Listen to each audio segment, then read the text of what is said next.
بسم اللہ الرحمن الرحیم۔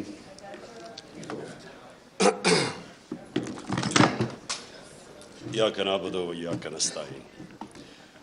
میں سارے اسپیکرز کو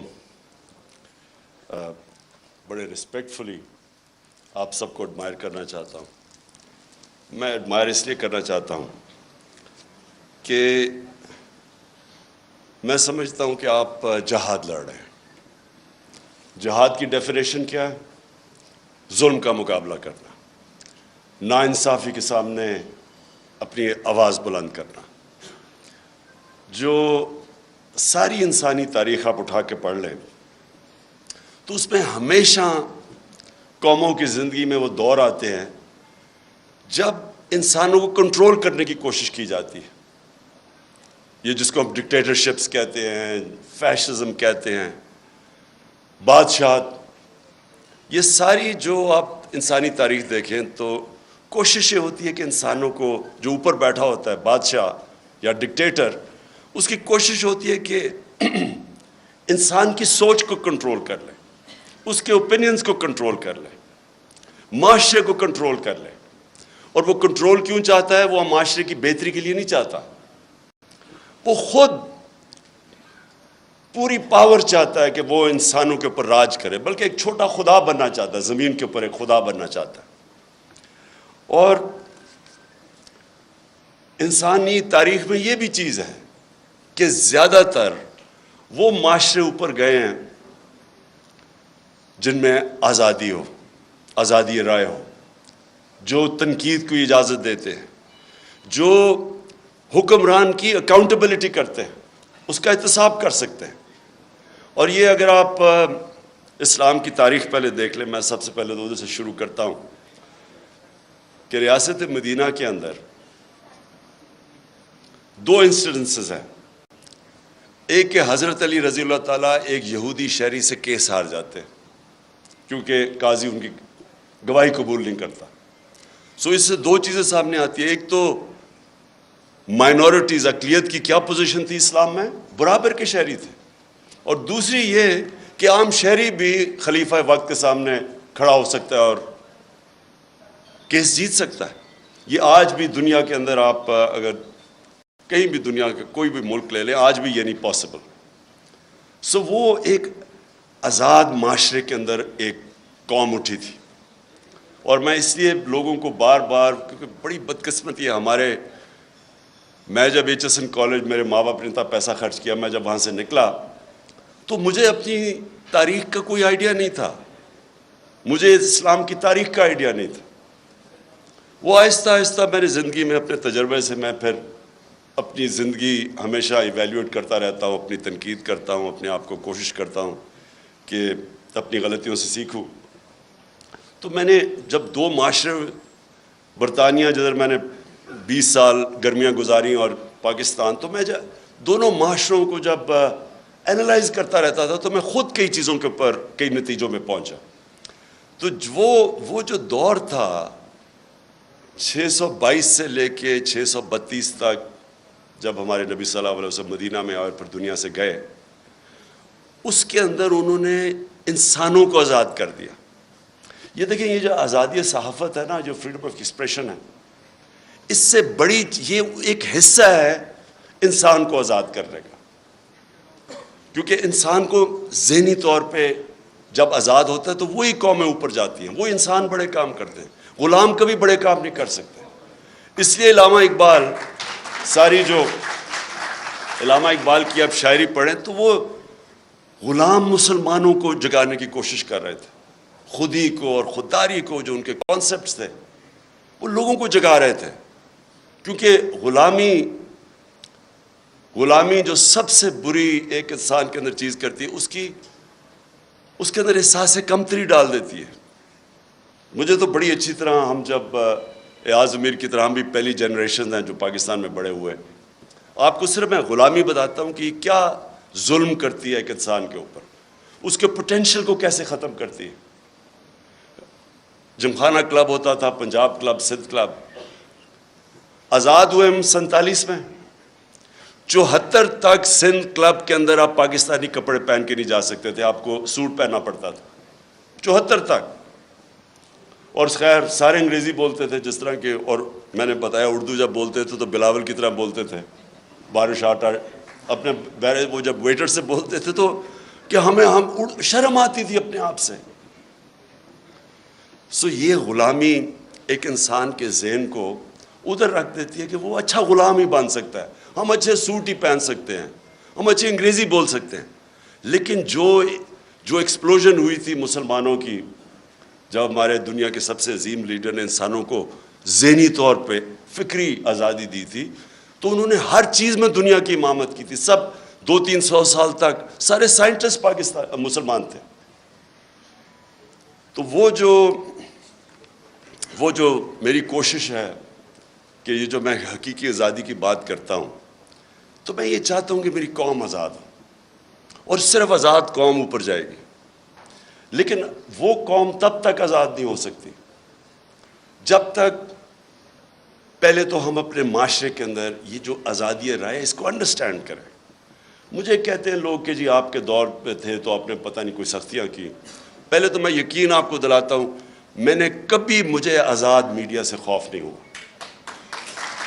نہیں, اس کی وجہ ہے آپ ڈرتے تب ہیں, کیوں ڈکٹیٹرز ڈرتے ہیں, یا کیوں جب بھی کوئی آپ دیکھ لینا مڈل ایسٹ کے اندر جو بادشاہ تھا وہاں کوئی آزادی رائے نہیں ہے. کیوں ہے؟ کیونکہ وہ کنٹرول چاہتے ہیں لوگوں کا. کرپٹ پولیٹیشنز, نواز شریف نے, مجھے ابھی بھی یاد ہے 97-98 میں ہوگا کہ وہ نجم سیٹھی کو اس نے تنقید کی اس کی کرپشن پہ, اس نے اس کو بند کر کے 3 دن مار پڑوائی. اور میں افسوس کرنے گیا تو ابھی یہ عمران ریاض بات کر رہا تھا, وہاں یہ نہیں انہوں نے کہا کہ مجھے بڑی پاکستانیوں سے کال آئی جب نجم سیٹھی کو اس نے مار پڑوائی نواز شریف نے. اس نے کہا مجھے سٹروپ ٹالبوٹ سے کال آئی ہے, امریکہ سے کال آئی ہے کہ جی بڑا ظلم ہو گیا. کیوں یہ ان کو خطرہ ہوتا ہے؟ کیونکہ انہوں نے کرپشن کی ہوتی ہے. جب کرپشن کی ہوتی ہے تو ان کو کنٹرول کرنا ہوتا ہے, اور یا پھر تم نے قانون توڑنے ہوتے ہیں. میں نے صرف مجھے ایک ایشو ہوتا تھا. دیکھیں, آزادی رائے کا مطلب یہ نہیں کہ آپ لوگوں کی توہین کریں, سلانڈر کریں. اب میں کیونکہ انگلینڈ میں نے کیس لڑا ہوا ہے عدالت کے اندر ڈیفیمیشن کا, تو وہاں تو اگر آزادی رائے ہے تو ساتھ پورا یہ بھی آپ کو چیک اور بیلنس ہے. آپ ہر کچھ کسی کی پگڑی نہیں اچھال سکتے, تو لوگوں کو موقع ملتا ہے کہ عدالت میں جا کے اپنی عزت بحال کرے یا ڈیفیمیشن کے کیس کرے. بدقسمتی سے میں پرائم منسٹر تھا, میرے اوپر اسی نجم سیٹھی نے کوئی بڑی غلط باتیں رکھی, میں اس کو عدالت میں لے گیا. میرے دور میں تو وہ کیس لگا ہی نہیں. تو پرائم منسٹر کو ہی اگر انصاف نہیں ملتا تو بیچارے عام لوگوں کو کیا ملنا ہے. جب آپ کے پاس آزادی آتی ہے اس کے ساتھ ذمہ داری بھی آتی ہے. میں نے جتنا ٹائم برطانیہ میں گزارا اس کے ساتھ ذمہ داری ہوتی ہے آزادی کے ساتھ. اب میں دوسری چیز پہ آتا ہوں, پاکستان میں کیا ہو رہا ہے. میں نے ابھی ایاز امیر نے بڑی ڈیٹیلز میں اس چیز کے اوپر بات کی. میں اپنی ذرا ایوولوشن بتاتا ہوں کہ ہم جب 90s کے اندر تماشا دیکھ رہے تھے, دونوں پارٹیز آئیں, 2 دفعہ کرپشن میں دونوں کو نکالا گیا, تو تب ہمارے ان دونوں پارٹیز کو دیکھ کے میرے بھی ذہن میں آیا کہ شاید کم کرپشن ہوگی کہ اگر ملٹری اس سے بہتر ہوگی. یہ ہم نے وہاں کی سوچنا شروع کر دیا کہ اس سے بہتر تو ہے. وہ ضیاء کے زمانے میں گروتھ ریٹ بھی زیادہ تھی, اکانومی بھی آگے تھی, لگ رہا تھا. تب وار چیز ہے کہ تنقید نہیں تھی, تو اس کے کئی چیزیں پتہ ہی نہیں چلتی تھی. تو ہم نے بھی یہ سوچنا شروع کیا, کیونکہ انہوں نے جو 2 دفعہ کرپشن میں گئی, ان کے اوپر پورے دونوں نے ایک دوسرے کے اوپر جو کیسز بنائے کرپشن کے, کوئی سر مال تھا, کوئی حدیبہ پیپر مل تھی. مجھے یاد ہے فاروق لغاری جب وہ کیئر ٹیکر گورنمنٹ آئی 96 میں, تو انہوں نے مجھے پوری فائلیں دی کہ بے نظیر اور زرداری نے $1.5 ارب ملک سے نکالا. میں اب بات کر رہا ہوں 96 کی, اور نواز شریف نے بھی $1.5 بلین ملک سے باہر نکالا. تو میں تو پالیٹکس میں آئی کرپشن کے خلاف تھا. دیکھیں, اور کرپشن جو ہے نا وہ ایک سمٹمز ہے جس ملک کے اندر قانون کی بالادستی نہ ہو. جدھر رول آف لا نہیں ہوتا ادھر کرپشن ہوتی ہے. رول آف لا بھی میں ایکسپلین کر دوں کہ طاقتور کے لیے جب تک آپ قانون کے نیچے نہیں لے کے آتے وہ رول آف لا نہیں ہے, وہ پھر طاقت کی حکمرانی ہے جو جنگل کا قانون ہے. تو میں نے جب دیکھا کہ یہ دو باری لے کے آئے اور دونوں آ کے نواز شریف نے جتنی دیر میں پرائم منسٹر تھا اتنی اس سے کم ٹائم میں اس نے 17 فیکٹریاں بنا لی, 3 سال کے اندر 17 فیکٹریاں بنا لی اور گورنمنٹ بینکس سے قرضے لیے. اب یہ جو میں فرق کیا تھا, میں نے برطانیہ کا سسٹم دیکھا ہوا تھا, ان کی پارلیمنٹ دیکھی ہوئی تھی, ان کے پولیٹیشنز کے اوپر میں نے جو ان کے اوپر چیکس اور بیلنسز ہیں, جو ان کی اخلاقیات ہے وہ میں نے دیکھی ہوئی تھی. تو ہم چاہتے تھے ہمارا بھی ملک آگے بڑھے. انہوں نے آتے ساتھ ہی دونوں پارٹیز نے مل کے سب لگ گئے پیسہ بنانے کے لیے. تو میں آیا تھا کرپشن کے خلاف, اور آپ جب مشرف کا دور آیا تو مجھے یاد ہے جنرل امجد نے فائلیں دکھائی ان کی چوری کے اوپر, بتایا کہ انہوں نے کتنی کرپشن کی ہوئی ہے. اور ہم نے جنرل مشرف کی شروع میں سپورٹ اس لیے کی کہ ہم سمجھے کہ جنرل مشرف واقعی کرپشن ختم کرنے آیا ہے. وہ بعد میں پتہ چلا کہ وہ کرپشن کے نام پہ ہم سارے اس کی سپورٹ کر, وہ بھی پاور کے لیے آیا تھا. اور انہی لوگوں کو پھر این آر او دے دیا اس نے, جبکہ کسی کی رائٹ نہیں ہے کہ آپ پبلک کا پیسہ چوری ہو وہ معاف کر دے. کرپشن کا مطلب ہوتا ہے پبلک کا پیسہ چوری کا مطلب ہوتا ہے میرا کوئی چوری کرے. کرپشن ہے جو عوام کا پیسہ چوری کرے, تو اس کے پاس تو رائٹ ہی نہیں تھا کہ ان کی چوری معاف کرنا. بہرحال اس کے بعد یہ دو آیا اور انہوں نے جو 10 سال میں کیا. اب جو مجھے چیز سب سے جس پوائنٹ پہ میں آ رہا ہوں, میں ہمیشہ سمجھتا رہا کہ جو ہماری اسٹیبلشمنٹ ہے اس کو زیادہ ملک کی فکر ہوگی اور وہ اس چیز کو ہونے نہیں دیں گے. وہ جب دیکھتے ہیں چوری تو وہ اس کے اوپر ایکٹ کریں گے. کیونکہ مجھے تھرو آؤٹ جب میں یہ سٹرگل کر رہا تھا تو مجھے اسٹیبلشمنٹ کی طرف سے کئی دفعہ مجھے آئی ایس آئی نے مجھے بتاتے تھے ان کی چوری کے, یہ جی فلانے انہوں نے اتنی چوری کی. یہ بھی جو دور تھا ان کا 2008 سے لے کے, تب بھی مجھے وہ مٹیریل جی اسے اتنا چوری کر لیا, وہ چائنا جا کے تو اتنی کک بیکس لے لی. یہ مجھے بتایا کرتے تھے کہ وہ جی اس کا حمزہ یہ سلمان شہباز یہ وہ چائنا پہنچا تھا کک بیکس لینے کے لیے کانٹریکٹس کے اوپر. یہ ساری انہوں نے ان سے مجھے انفارمیشن آئی تھی. اور جب میں پھر پرائم منسٹر بنا تو سارے کیسز سب کو پتا تھا کہ ان کے کیسز کون سے ہیں. اور بدقسمتی سے جو نیب تھی وہ ہمارے کنٹرول میں ہی نہیں تھی. تو مجھے تب بھی سمجھنا ہے کہ کیسز سارے میچور ہیں, کیوں نہیں پکڑے جا رہے ہیں. تو بعد میں پتہ چلا کسی کا شفقت کا ہاتھ تھا, وہ کبھی ایکسیلیٹر دبا دیتے تھے پھر کبھی واپس آ جاتا تھا. ہم جناب دیکھ رہے ہیں تماشا, گالیاں ہمیں پڑ رہی ہیں کہ جی آپ نے وہ کسی کو نیب میں لے کے جاتے تھے تو مجھے گالیاں نکال کے اندر جاتے ہوئے بھی باہر نکلتے ہوئے بھی. لیکن ہمارا ہاتھ میں, میرے ہاتھ میں نیب کدھر تھی. میں تو کہا اگر میرے ہاتھ میں نیب ہوتی تو یہ بڑے آرام سے کم از کم 15-20 لوگوں سے ہم اربوں روپیہ نکال لیتے ان کو جیلوں میں ڈال کے. اچھا اب جناب یہ اپریل میں جو ہوا, میں جو میرے ذہن میں جو شوق ہے, چلیں ہم یہ نہیں کسی کو اکیوز کرتے کہ وہ ایک سازش کا حصہ تھی, لیکن میں یہ سوال پوچھتا ہوں اسٹیبلشمنٹ سے کہ آپ نے ان لوگوں کو کیسے ہمارے ملک کے اوپر مسلط ہونے دیا جبکہ آپ خود ہی بتاتے تھے کہ ان کی کتنی چوری ہے. اس کا تو یہ مطلب کہ چوری آپ کے لیے بری چیز نہیں ہے. اور میں اس لیے ایک ملک میں یہ اپنے دور میں نے شروع کر دیا تھا رحمت للعالمین اتھارٹی بنا کے سیرت نبی اپنے بچوں کو پڑھائیں, کیونکہ جو امر بالمعروف ہے وہ ایک معاشرے کا کارنر سٹون ہوتا ہے. ایک معاشرہ جب اچھائی کے ساتھ کھڑا ہوتا ہے اور برائی کے خلاف کھڑا ہوتا ہے تو معاشرہ فائٹ کرتا ہے برائی, کرپشن کو معاشرہ فائٹ کرتا ہے. لیکن جب آپ برائی کو برائی نہ سمجھیں, کرپشن بری چیز ہی نہیں ہے, چوری بری چیز نہیں ہے, تو محنت کون کرے گا آپ کے معاشرے میں؟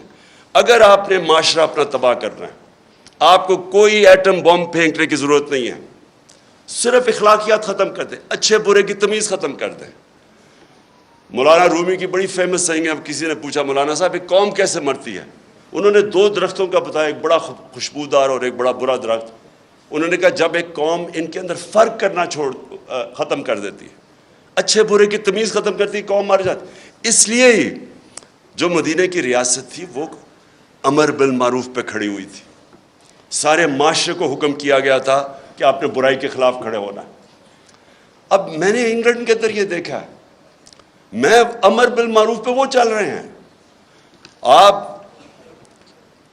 آپ کو میں بتاؤں کہ ان کا ایک بہت بڑا نام تھا لارڈ جیفری آرچر. بڑا مارگریٹ تھیچر کا رائٹ ہینڈ، ان کی پرائم منسٹر کا رائٹ ہینڈ آدمی تھا. جب ان کی ساری سوشل کیلنڈر کے اوپر وہ تھا، اس کی ہمیشہ اس کی اخباروں میں اس کی موومنٹس آتی تھی. اس نے ایک عدالت کے اندر اس نے ایک جھوٹ بول دیا. کیس تھا ڈیفامیشن کا، اس نے جھوٹ بول دیا. آپ سوچیں کہ اتنا طاقتور آدمی، اس نے جھوٹ بولا، 3 سال جیل ڈالا اسے. اور جب وہ جیل سے باہر نکلا کسی گھر کوئی اسے انوائٹ نہیں کرتا تھا. وہ جو اتنا پاپولر آدمی تھا اس کو کوئی انوائٹ نہیں کرتا تھا. عوام نے فیصلہ کیا کہ جناب اس نے غلطی کی ہے، اس نے اور کیا کیا، جھوٹ بولا. اب یہاں سوچے کہ لنڈن تو چھوڑے، پاکستان بھی میں میری کوئی پراپرٹی نہیں ہے، اور اس کے اوپر پھول پھینکے جا رہے ہیں. وہ جا کے ادھر جا کے وہ دوسرا والا کہہ رہا ہے کہ یعنی قطری خط جو ایک اپنی اربوں روپے کی پراپرٹیز کے لیے ایویڈنس پریزنٹ کر دے اور اس کو کوئی فرق ہی نہ پڑے ملک میں. ایک برنی میڈوف ملٹی بلینر بن گیا امریکہ کے اندر. اس کے بعد اسے پتا چلا کہ جی برنی میڈوف نے جو پیسہ بنایا تھا وہ ایک پونزی اسکیم تھی، یعنی ایک فراڈ سے بنایا تھا. اس کے 2 بیٹے تھے اور بیوی، ان کو بھی نہیں پتا تھا.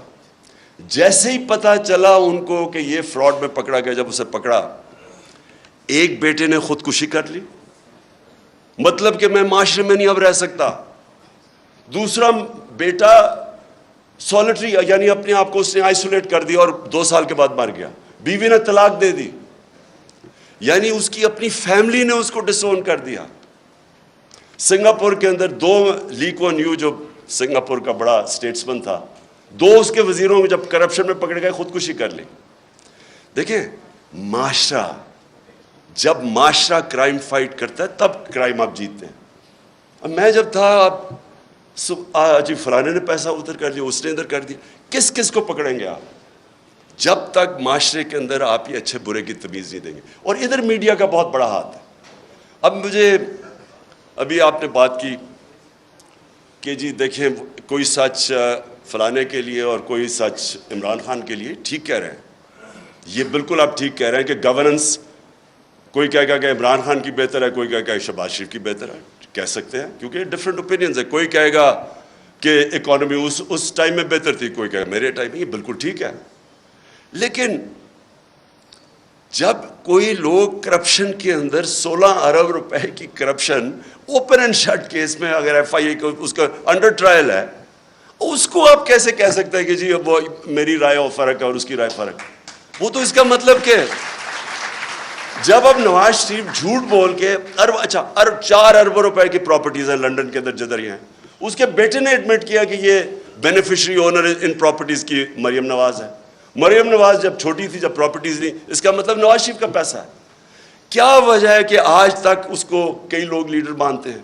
بلکہ اسکیم پوری ایک کوشش ہو رہی ہے کہ اس کو پاکستان کے اندر ابھی پھر کہ عمران خان کو بھی ڈسکوالیفائی کرو اور پھر کہیں جی اچھا دونوں کو ہم الیکشن لڑنے کی اجازت دے دیتے ہیں. یعنی مجھے اور اس کو ایک ہی جگہ پہ کھڑا کر دیا. اتنے بڑے لٹیرے کو کہ یہ کہہ رہے ہیں کہ جناب عمران خان وہ کیونکہ پتہ نہیں وہ اس کیس کے اندر الیکشن کمیشن. دیکھیں یہ ہمارا سب سے بڑا چیلنج ہے.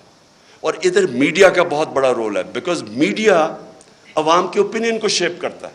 جس طرح کہ اسحاق ڈار جب گیا ہارٹ ٹاک کے اوپر تو اس نے جو اس کا حال کیا ہے، کوئی بھی ویکنس جس میں ہو، یہ جس کے اوپر کرپشن کی، وہ نہیں جا سکتے میڈیا کے اوپر، وہ چھپتے ہیں میڈیا سے.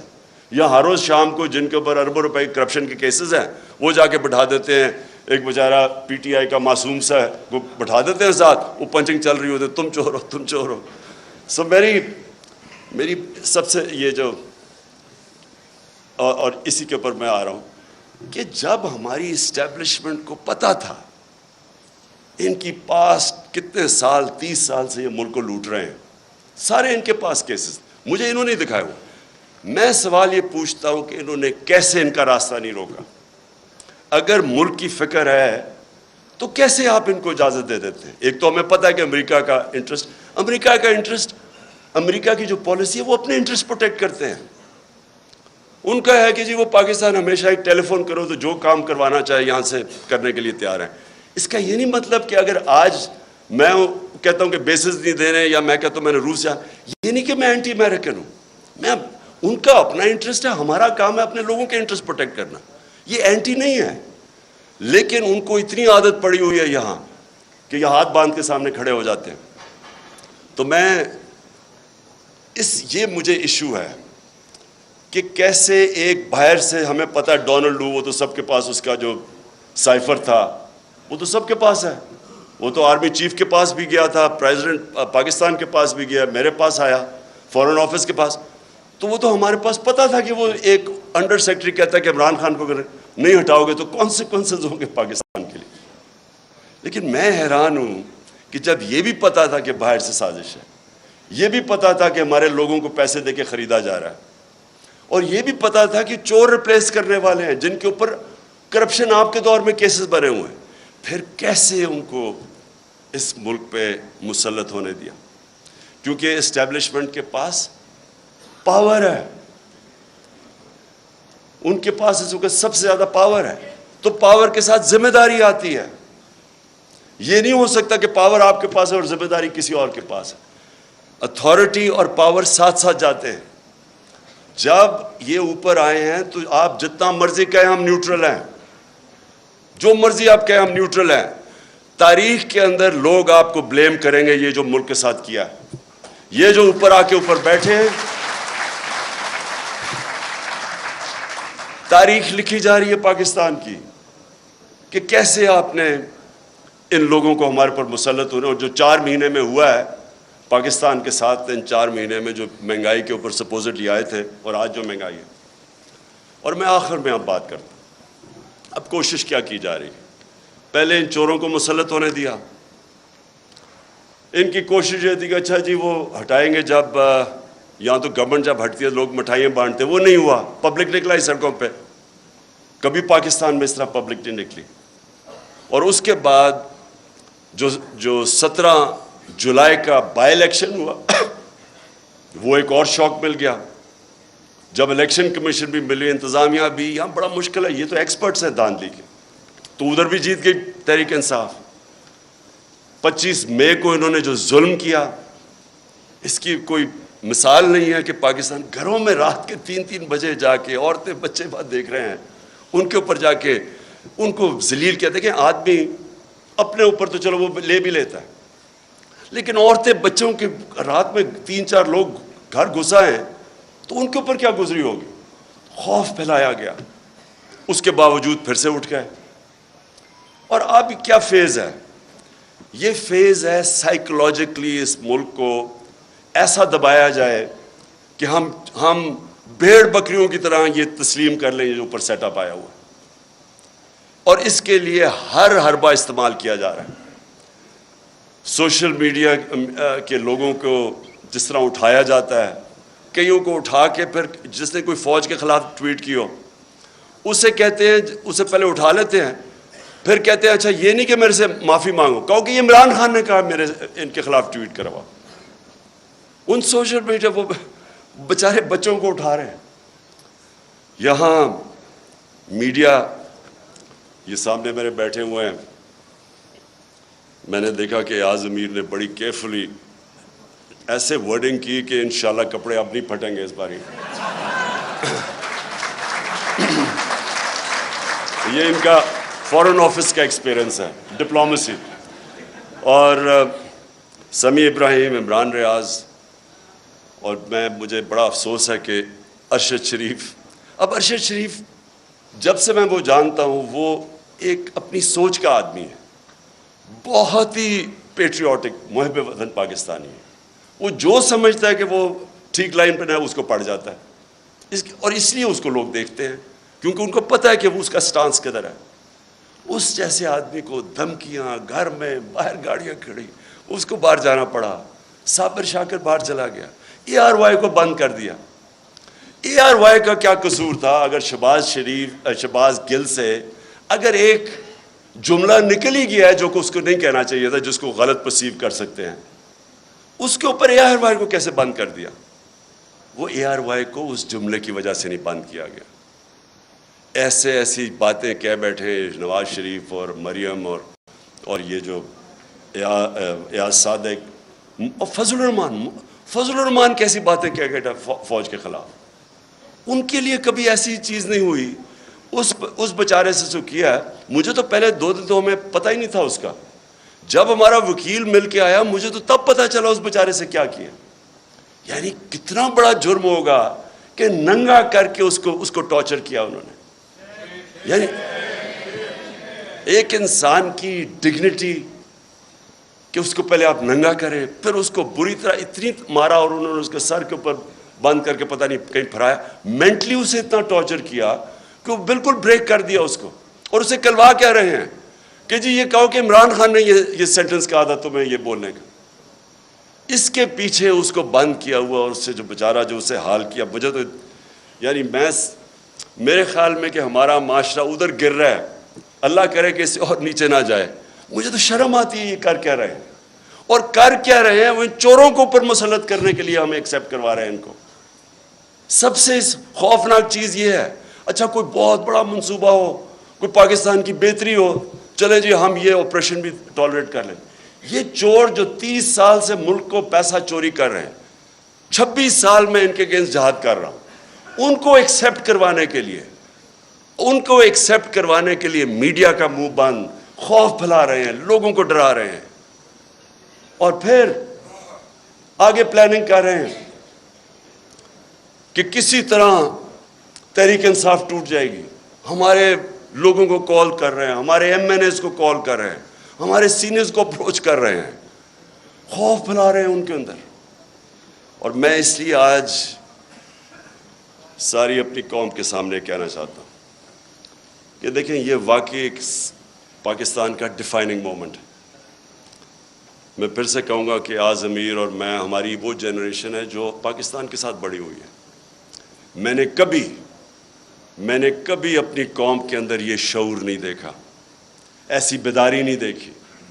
فیملیز رات کے 12 بجے تک جلسے اٹینڈ کر رہی ہیں. میں جب انہوں نے جب 25 مئی کو یہاں ظلم کیا تو ہم بڑی وہ کنٹینر میں آہستہ آہستہ جب آ رہے تھے, صبح کے 6 بجے 7 بجے سڑکوں کے اوپر لوگ کھڑے ہوئے تھے, اور فیملیز اور بچے لوگوں نے اٹھائے ہوئے. یہ کوئی بھی, میں یہ چیلنج ان کو کرتا ہوں, آپ جو مرضی کر لیں, جتنا مرضی خوف پھیلا لیں, یہ جو اس وقت اس ملک میں بیداری ہے اور یہ جو قوم اٹھ رہی ہے, آپ کچھ بھی نہیں کر سکیں گے. آپ جو مرضی کر لیں, یہ قوم, یہ جو بیداری کا اور شعور کا جن ہے, یہ کبھی بوتل میں آپ واپس نہیں ڈال سکتے. اور جتنا آپ اس کے اوپر آپریشن کریں گے اور جتنا لوگوں کے اوپر ظلم کریں گے,